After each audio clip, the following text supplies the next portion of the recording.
What's good? It's Dr. Mario Wallace, the founder of All Things Strategic and the ATS Academy and Neuro Gladiators.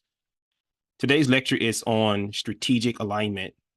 And strategic alignment is the concept of aligning business unit within the organization to a corporate strategic plan. And that includes how leaders communicate within the organization, how people are aligned with the actual strategic plan.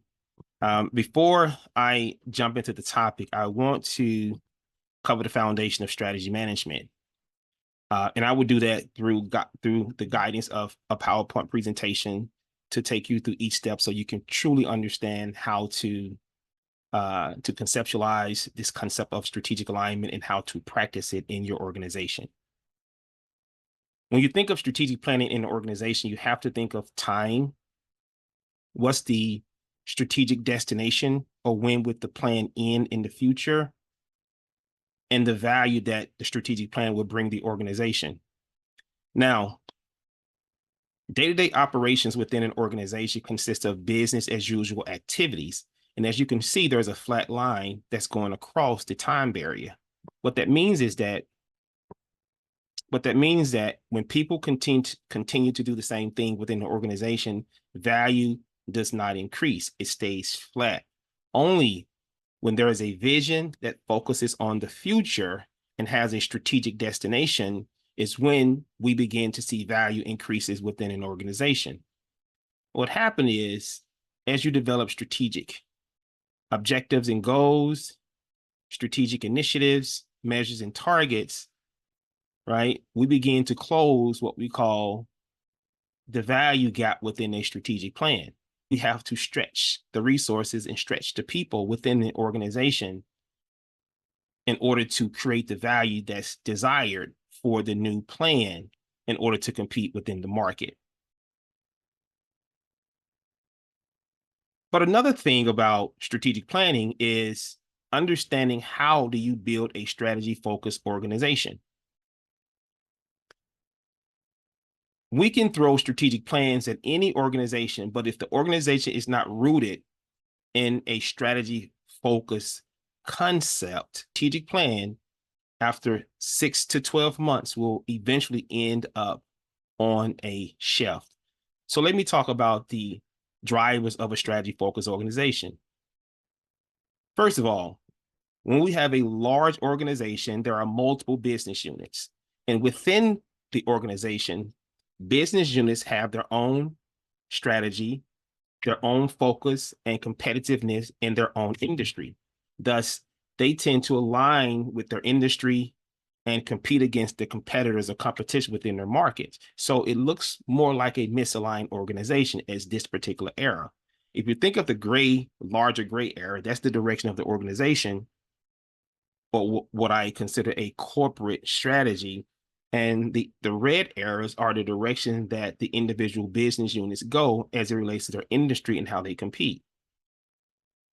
What we want in a strategically aligned organization is that for all the business units to focus to create that enterprise-derived value on the corporate strategic plan and move in the same direction. Although all of the business units will have their specific goals, initiatives, to focus on their industry. But when we think of the institution as a whole, we all need to be rowing in the same direction. So what does this bring to an organization? It brings economies of scale.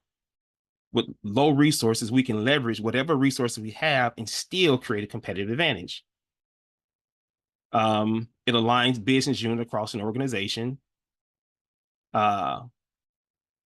Integrate horizontally integrated ideas and outcomes. So as the business units communicate the monthly and quarterly results within a strategy review meetings, other leaders learn from each other and they take a more coordinated approach to creating desired outcome for an organization. Cascaded objectives, that means that objectives from the corporate plan tend to cascade down to each business unit in a strategic and logic way.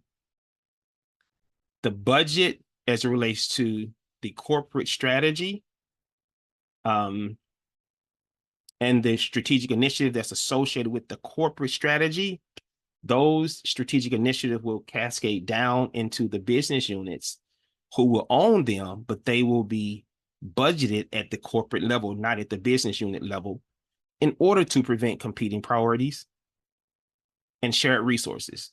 Given that we have a clear understanding of the direction of the corporation, then we can determine how we share resources across the institution. So in a previous lecture, I talked about the strategy map and how the strategy map is a cause and effect diagram that's used to organize strategic objectives in a cause and effect manner using prefixes, as we can see on this one. At the top, under financial, we see F1. Underneath financials, as we go to stakeholders, we see S1. And as we go further down vertically, we see P1, P2, T1, and T2. What we do is tend to align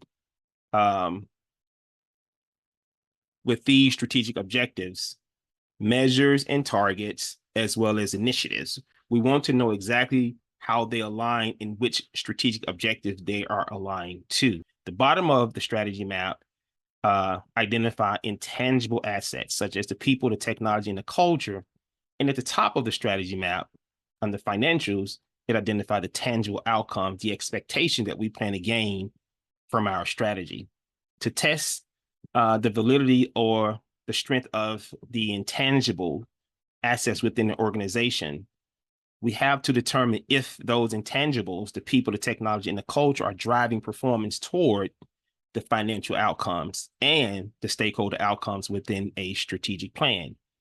Now, in order for an organization to be strategically aligned, we have to align the strategic objectives from the corporate strategy and cascade them down to the business unit strategy. Thus, we have to know the placement of the strategic objectives based on the perspectives. Is it a financial objective? Is it a stakeholder objective, which is also means customer? Is it a internal process objective or operational objective?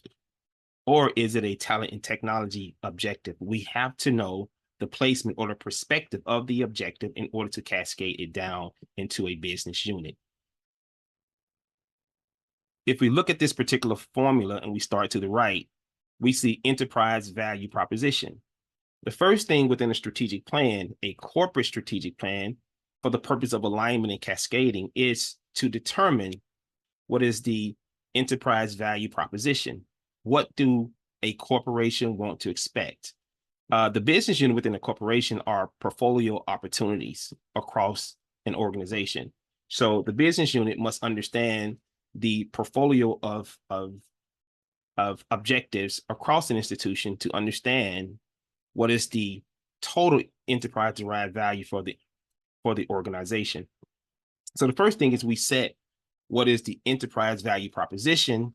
Then we go down to the business unit and we set and we determine what are the customer value proposition. And those are business unit goals and business unit objectives and strategic initiatives. So what is synergy? The purpose of cascading or strategic alignment is to gain synergy across business units to create economies of scale.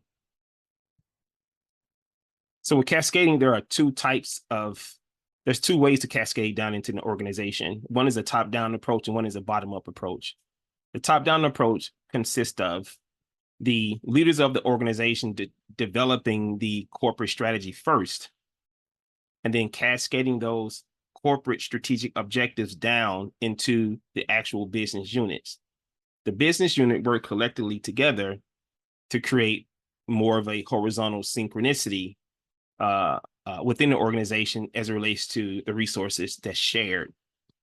Now, when it comes to, and these are customer-facing business unit, when it comes to non-customer-facing business units, such as human resources, student life, compliance, risk management, audit business units similar to those, the customer-facing business unit work with these particular business unit to create more standard operating procedures on how they can support the customer-facing business units. Now, although human resources, student life, and compliance, for example, will have their own strategic plan, the first line of duty is to determine how each of them will support the actual customer-facing business units and how the customer-facing business unit would directly advance the strategy, the corporate strategy for the organization. Bottom-up cascading approach is when the business units develop their strategic plans and they test them for at least a year. These strategic objectives that seem to advance those business units place on a corporate strategic plan that the corporate leaders can agree to be the actual objectives that will drive the corporate strategy forward.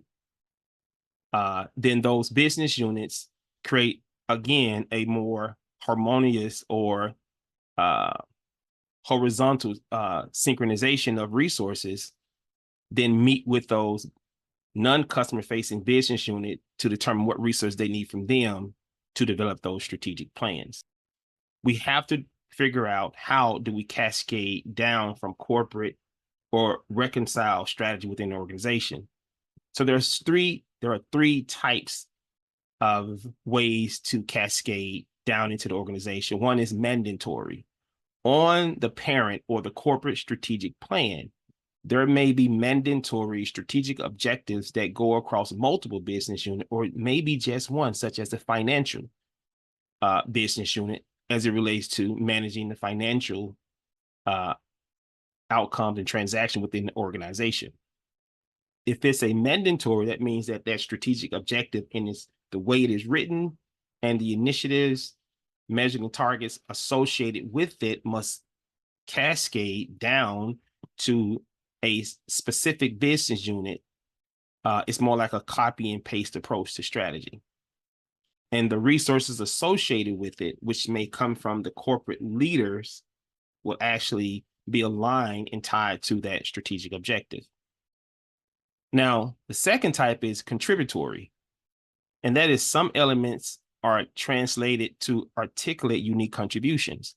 So there may be a specific strategic objective, such as to hire people within the organization. Each business unit will contribute to hiring people in the organization differently, such as people in human resources, like if they're hiring consultants, then educators who's hiring faculty, or recruiting and hiring people for finance or research. So the contribution is different based on a strategic objective. So there may be a strategic objective written a certain way for contribution, but how people contribute to that objective may be different based on their business unit. And then we have new. New strategic objectives are objectives that are developed not at the corporate level, but at the business unit level. These specific strategic objectives are designed to help the business unit compete within their industry in order to remain competitive. So if you look across, you have mandatory, contributory, and new. When we cascade strategic objectives within the organization, we need to understand how do we cascade down from a corporate strategy to the business unit, or how we reconcile from business unit to corporate strategy. So when it comes to aligning an organization, one thing we have to align is and are the business units, but we also have to align the people to the actual strategy. And that is done through cascading strategic objectives further down, not just to the business unit, but also to the people. And when we look at a strategy map, the area of focus on a strategy map is the internal processes. This is the specific area that drives performance within a strategic plan, right? So when we look at this particular strategy map, when we look to the left, we see business focus, and we look to the right, we see staff focus. On the business focus side, we see align HR planning with the institutional strategy, all the way to staff focus, optimize service delivery through streamlined processes. So how do we actually cascade this down to the people? Well, there's a concept called human capital readiness, and we do it by identifying the strategic objectives in the internal processes perspective. We determine who the strategic jobs families and who work in those actual positions. If we see P1 align HR planning with institutional strategy. Underneath it, we see org development consultants. And if we go over to staff focus, we see P3 as ensure a strategy focused workforce. Underneath it, we see org development consultant as well as the human resources business partners. But then we have to also determine the competencies needed to advance the actual objectives within the strategic plan. And we've identified competency per strategic objective, but we also identified the number of people associated with the strategic job families. Now, once we do that, we have to determine the readiness of the people before we can advance the strategy. And we do that by creating a assessment that includes the competencies, and we allow the people to assess themselves and managers to assess them as well. And we come up with a strategic readiness score. As we can see to the far left, under P1, aligning HR planning with institutional strategy, there's 10 people a part of this strategic jobs family, but only 10% of the 10 people are ready. And as we go over on the staff focus, well, we see P3, ensure a strategy focused workforce. We see that there are 65 people associated with this strategic job family, and 50% of them are ready. So the goal is to make sure that people are ready to execute on the actual strategy to drive value. Again, I am Dr. Mario Wallace. I hope that the information that I shared in this lecture today is you can use it for practicality. If you have any questions, you can reach me at allthingsstrategic.org, or you can email me at info@allthingsstrategic.org. I am available on Facebook, Instagram, LinkedIn, and TikTok. Peace.